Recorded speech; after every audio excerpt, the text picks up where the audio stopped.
and Paso Paso. Gertrude and Swagger.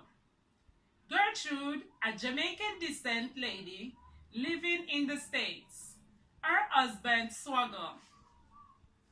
Both people lived together for years. Wife almost strangled him to death. Gertrude, the wife, was talking to her girlfriend on the phone. Woman stuff. You know all that go already. Women always be saying little stuff, but man must not intervene.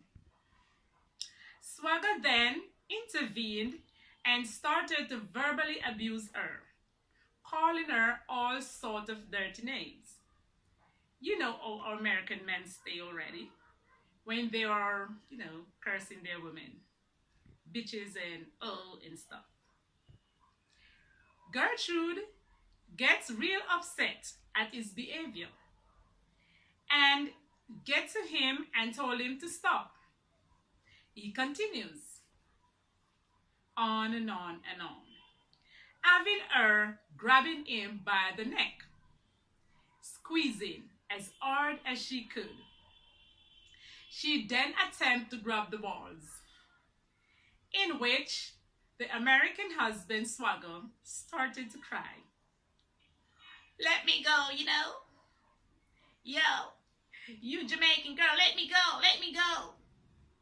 You bitch, you hoe. She then proceeded to say to him, dirty boy, who ya call for, Drunk crop.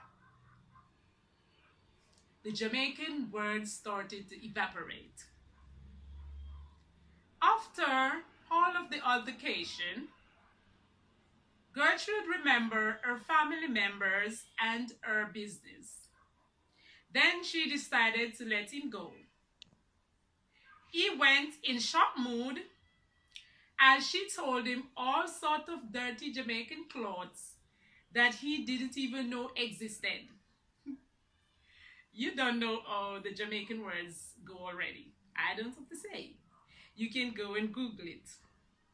Like Ross and cloth and all those things.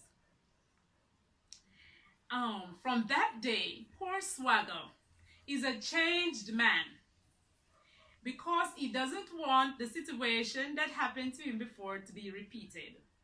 He goes to work, stop, give bun, come home, clean, wash, and cook, and help around the house. Well, you don't know. That's it for Paso Paso Breaking News. I'm Angela's reporting to you live. Make sure to subscribe and tune in MSETV Network and Angela's JA. You can also check out KI's TV and Giselle All on our youth program. Blessings. One love.